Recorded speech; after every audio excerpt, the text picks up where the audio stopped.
कहानी है भैरवपुर नामक एक गांव की।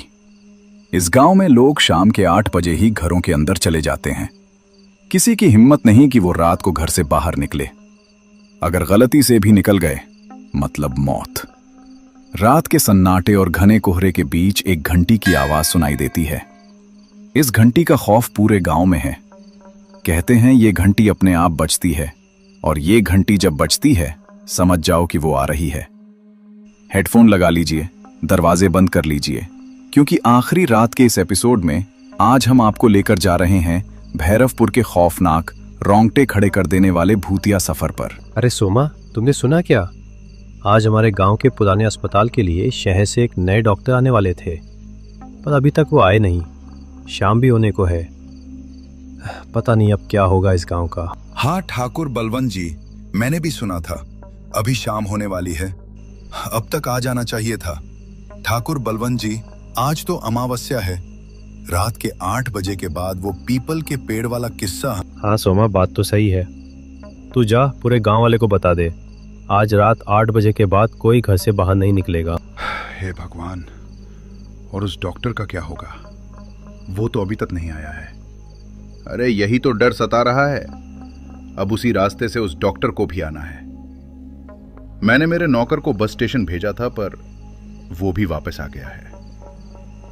मेरे पिताजी कह रहे थे उस पीपल के पेड़ में पिछले कई सालों से घंटी बजने के और किसी के बुलाने की आवाज आती है, और जो भी उस आवाज को सुनकर रुक जाता है या उसके बुलाने पर उसका जवाब देता है, वो कभी वापस नहीं लौटा। हाँ दामोदर, हमारे गांव में उस आत्मा का दहशत बढ़ता जा रहा है। अमावस की रात 8 बजे के बाद कोई घर से बाहर नहीं निकल पाता, यहाँ तक कि मैं भी नहीं। अरे बाप रे, लो आ गई मुसीबत। अब चलो सब लोग अपना अपना घर चलो, नहीं तो जिंदा नहीं बच पाओगे। ये सुखिया, तुम भी अपनी दुकान बंद कर दो। सब अपने अपने घर चले जाओ, यहाँ ज्यादा समय तक रुकना ठीक नहीं है। तभी पीपल पेड़ की भूतिया घंटी बजना शुरू हो जाती है। ये भूतिया घंटी का क्या रहस्य है? कौन सी आत्मा है या पिशाच? क्या है पीपल के पेड़ पर जिससे गांव में दहशत फैल रखा है? ये किसी को नहीं पता। ये गुप्त रहस्य आपको कहानी के अंत में पता चलेगा। लेकिन क्या होगा उस डॉक्टर का जो इन सब घटनाओं से अनजान होकर अपना ड्यूटी करने गांव आ रहा है? अरे ये बस भी कितने धीरे धीरे चल रही है। अब रात होने को है। पता नहीं वो गांव कहाँ है। रात का अंधेरा गहराने लगता है। तभी जंगलों के बीच एक टूटी फूटी बस स्टेशन पर बस रुकती है। चलो भाई, भैरवपुर बस स्टेशन आ गया है। अरे भाई, क्या यही भैरवपुर का बस स्टेशन है? हाँ जी, यही है भैरवपुर का बस स्टेशन। वैसे कंडक्टर भाई, यहाँ तो कोई गांव दिखाई नहीं दे रहा। ये तो जंगल है। साहब, ये जंगली इलाका है, आप संभल कर जाइएगा। ये कैसे जगह में मेरा ट्रांसफर हुआ है? ना कोई आने जाने का साधन है और ना कोई लोग। खैर, अब क्या करें, सरकारी आदेश है, काम तो करना ही पड़ेगा।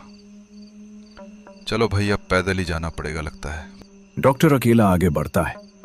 तभी पीछे से एक आवाज सुनाई देती है। एक अधेड़ उम्र का आदमी पेड़ों के बीच खड़ा है। कौन है वहां? भाई, क्या तुम मुझे भैरवपुर ले चलोगे? मैं यहाँ नया हूं। जी जरूर, क्यों नहीं। क्या आप ही भैरवपुर के नए डॉक्टर साहब हैं? हाँ भाई, मैं ही भैरवपुर का नया डॉक्टर हूँ। डॉक्टर साहब, मैं आपको लेने आया हूँ, आप मेरे साथ चलिए। हाँ, अच्छा हुआ भाई तुम आ गए, वरना मेरी तो हालत खराब हो रही थी। अरे भाई माफ करना, मैं तो तुम्हारा नाम भी पूछना भूल। मेरा नाम कैलाश है। अच्छा ये बताइए डॉक्टर साहब, आपको आने में कोई तकलीफ तो नहीं हुई? अरे भाई मत पूछो, यहाँ आने में बहुत तकलीफ हुई। इतने घने जंगलों के बीच में भला कौन रहता है भाई। डॉक्टर साहब, बस आप चलते रहिए। यही तो तकलीफ है कैलाश, चला ही तो नहीं जा रहा है। क्या तुम्हें तकलीफ नहीं हो रही? हाँ, पहले तकलीफ होती थी, पर अब नहीं। क्या कहा तुमने? कुछ नहीं, बस थोड़ी दूर और हम पहुंचने ही वाले हैं। दोनों बातें करते हुए गांव पहुंच जाते हैं। वो दोनों एक घर के बाहर रुक जाते हैं। अरे कैलाश, क्या यही है भैरवपुर?